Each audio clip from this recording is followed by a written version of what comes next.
The first time I saw her, I felt something tighten in my chest, the kind of unexpected pull that happens before you even understand why. It was supposed to be a normal blind date, the kind my friends arranged to fix my boring life, as they described it. I walked into the small cafe with ordinary expectations. I wasn't ready for a life-changing moment. I wasn't ready for the girl who would challenge everything I thought I understood about strength, vulnerability, and love. But the moment she lifted her eyes toward me, soft and unsure, and I noticed the faint tremor in her right hand as she tried to hide it beneath the table, my world shifted.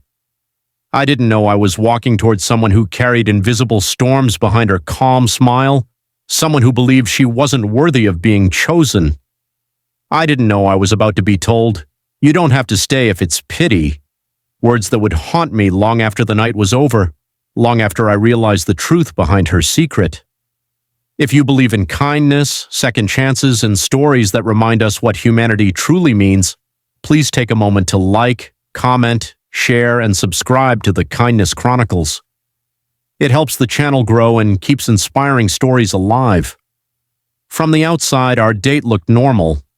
She had a soft green sweater on, her hair tied loosely at the back, and her eyes had the warm gentleness of someone who had spent too much time observing the world from a distance.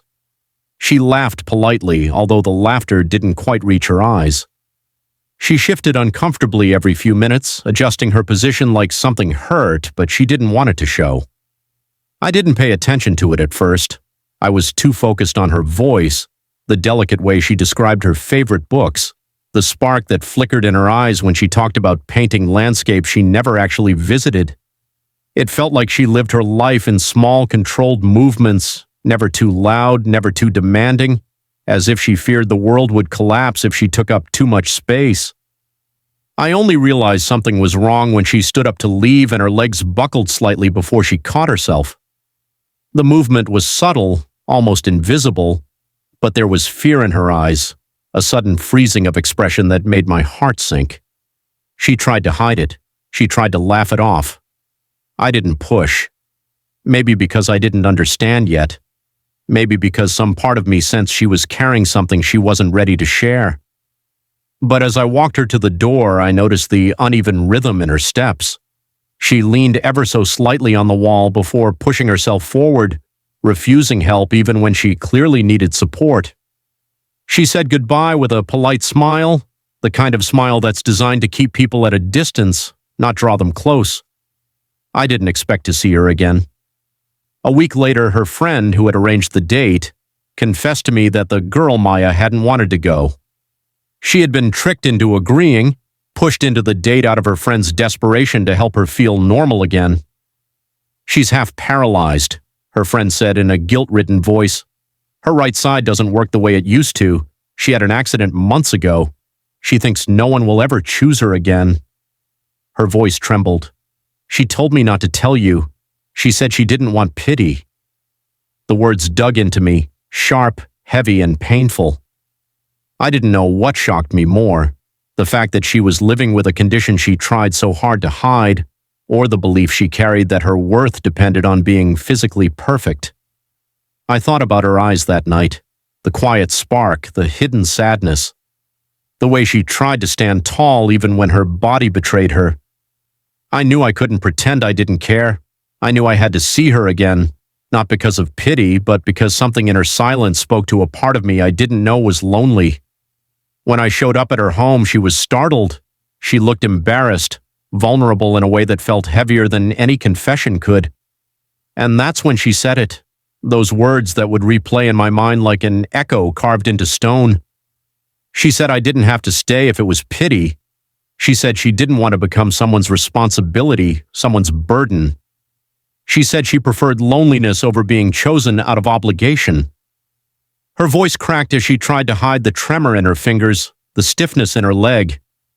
It was as if she had built a prison out of her own fears, locking herself away long before anyone had a chance to walk toward her. I stayed, not because I felt sorry for her, but because I couldn't walk away from someone whose spirit shone through even the cracks. As time passed, I began to see more of her world, the medications lined up on her shelf, the therapy sessions she dreaded, the mirror she avoided because she didn't recognize the reflection anymore. She had dreams of becoming an artist, dreams she pushed aside because her hands didn't always cooperate. She had journals filled with landscapes she wished she could paint fully someday. She had mornings where standing up felt like climbing a mountain. She had nights where she cried quietly, believing no future could hold love for someone like her. The more I learned, the more I admired her. Her bravery wasn't loud or dramatic. It was quiet, lingering in the way she still tried, even when she trembled. It lived in the way she straightened her back before taking a difficult step. It breathed in the way she forced a smile even on days when lifting her arm felt like lifting the world. She was tired, but she never quit. She felt broken, but she still reached for healing. And slowly she let me stand beside her. Her progress wasn't fast. Recovery never is. Some days she walked better. Some days she couldn't feel her right hand. Some days she pushed herself until her leg gave out. But she kept going, and I celebrated every tiny victory. We spent afternoons in the park where she practiced walking on uneven ground. On good days, she painted while I held the brushes she dropped. On bad days, we sat in silence, her head resting on my shoulder as she tried to gather strength for tomorrow. She taught me patience. She taught me resilience. She taught me that love isn't about perfection. It's about showing up again and again, even when things are uncertain. Still, she struggled with believing she deserved any of it. She often told me I didn't have to stay forever. She said she wouldn't blame me if I left for an easier life.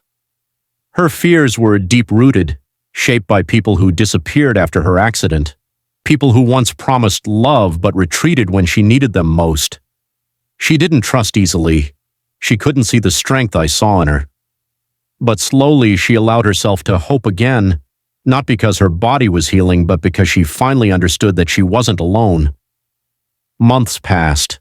Her steps became surer, her hands steadier. She laughed more.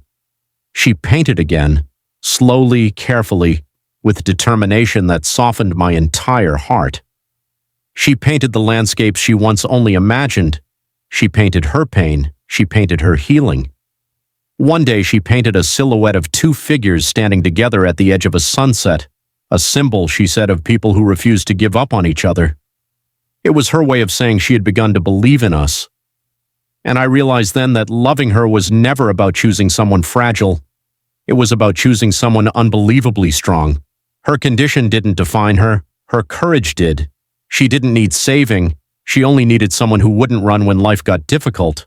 Someone who would see her, not her limitations. Someone who would walk beside her, not in pity, but in admiration. Near the end of her recovery journey, she said something that stayed with me forever.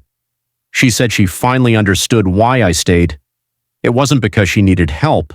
It was because I needed her too. Loving her taught me humanity. It taught me empathy. It taught me the kind of connection that isn't built on perfection, but on shared vulnerability. If this story touched your heart, please show your support by liking, commenting, sharing, and subscribing to the Kindness Chronicles. Your engagement helps keep these powerful, true-to-life stories alive and reaching those who need hope.